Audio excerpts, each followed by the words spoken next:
तो दोस्तों, आज की इस वीडियो में हम बात करने वाले हैं एक ऐसे देश की जिसने पूरी दुनिया के सामने यह कसम खाई थी कि वह अब कभी हथियार नहीं उठाएगा।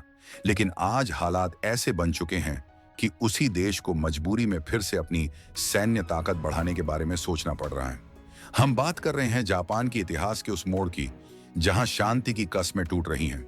पुराने दोस्त सवालों के घेरे में हैं और नए साझेदारों की तलाश शुरू हो चुकी है। इस वीडियो में आप जानेंगे कि जापान क्यों बदल रहा है, अमेरिका से उसका भरोसा क्यों डगमगा रहा है, भारत इस पूरी कहानी में कहां खड़ा है और ये सब मिलकर आने वाले समय में पूरी दुनिया का पावर बैलेंस कैसे बदल सकता है। अब दोस्तों, वीडियो शुरू करने से पहले आपसे एक छोटी सी रिक्वेस्ट है। अगर आप चाहते हैं कि ऐसे ही गहराई वाले और आंखें खोल देने वाले वीडियो हम आपके लिए लाते रहें, तो अभी वीडियो को लाइक कर दीजिए और कमेंट में जाकर एक लाइन जरूर लिखिए, जय हिंद। याद रखिए, जय हिंद लिखना हमारे गर्व की बात है। आपकी यही एक लाइन हमें आगे और सच्चाई दिखाने की ताकत देती है। अब चलते हैं असली कहानी की तरफ।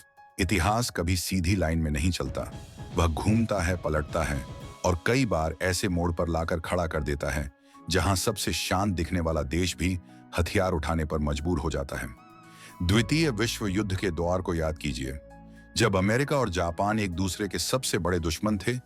पर्ल हार्बर पर हुए हमले ने पूरी दुनिया को हिला दिया और फिर जवाब में अमेरिका ने हिरोशिमा और नागासाकी पर परमाणु हमला कर दिया, जो आज भी मानव इतिहास का सबसे डरावना अध्याय माना जाता है। युद्ध खत्म हुआ, जापान तबाह हो गया और तभी जापान ने पूरी दुनिया के सामने यह ऐलान किया कि अब वह कभी युद्ध का रास्ता नहीं अपनाएगा। आर्टिकल 9 के जरिए जापान ने अपने ही संविधान में लिख दिया कि वह कभी हमला नहीं करेगा। वक्त बदला, दुश्मन दोस्त बन गए। अमेरिका और जापान के रिश्ते इतने गहरे हो गए कि जापान ने अपनी सुरक्षा, अपना सैन्य ढांचा और अपना भविष्य तक अमेरिका के भरोसे छोड़ दिया। लेकिन दोस्तों, आज वही तस्वीर बदलती नजर आ रही है। जिस अमेरिका को जापान ने अपनी ढाल बनाया था, आज वही ढाल जापान के लिए सिरदर्द बनती जा रही है। अब सुरक्षा भरोसे पर नहीं बल्कि पैसों की शर्त पर मिलने लगी है। महंगे हथियार, महंगे सौदे और हर फैसले में दबाव।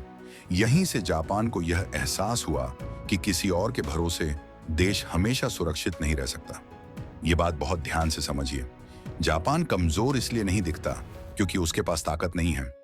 जापान कमजोर इसलिए दिखता है क्योंकि उसने अब तक अपनी ताकत दिखाई नहीं है। टेक्नोलॉजी के मामले में जापान कई जगह अमेरिका से भी आगे है। अमेरिका के कई खतरनाक हथियारों की रीढ़ में जापानी तकनीक छुपी हुई है।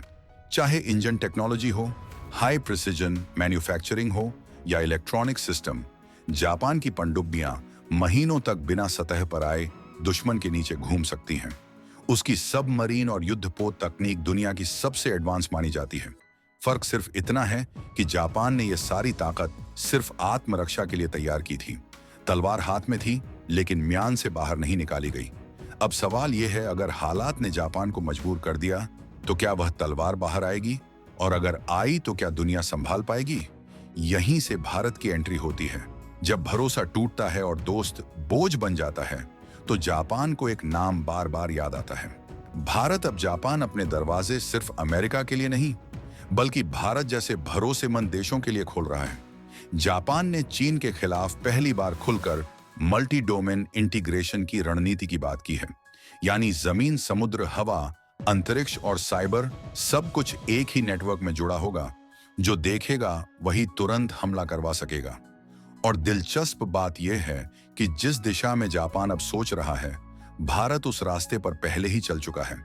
भारत का प्रोजेक्ट A3 सिर्फ एक जहाज नहीं बल्कि पूरे समुद्री युद्ध का दिमाग है, जो सैटेलाइट से लेकर पनडुब्बियों तक सबको एक साथ जोड़कर फैसले करता है।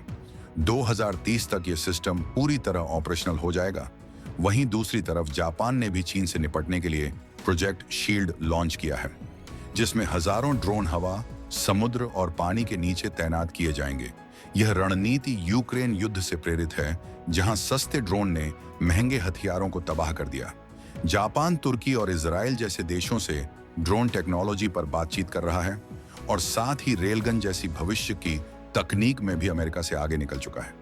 अब राजनीति भी बदल रही है। जापान का शांतिवादी संविधान इतिहास बनने की ओर है। ताइवान पर दिए गए बयानों और रिकॉर्ड रक्षा बजट ने साफ कर दिया है कि जापान अब पहले वाला जापान नहीं रहा। अब सवाल आपसे है, क्या भारत और जापान मिलकर एशिया की तस्वीर बदलने वाले हैं? क्या दुनिया एक नए शक्ति संतुलन की ओर बढ़ रही है? और दोस्तों, जैसा कि हमने शुरुआत में कहा था, अगली वीडियो में हम ऑस्ट्रेलिया FIR केस को पूरे सबूत और सच्चाई के साथ सामने लाने वाले हैं। इसलिए चैनल से जुड़े रहिए। अगर वीडियो पसंद आया हो तो लाइक जरूर करें, चैनल को सब्सक्राइब करें और कमेंट में एक बार फिर लिखिए जय हिंद, क्योंकि जय हिंद लिखना हमारे गर्व की बात है। जय हिंद।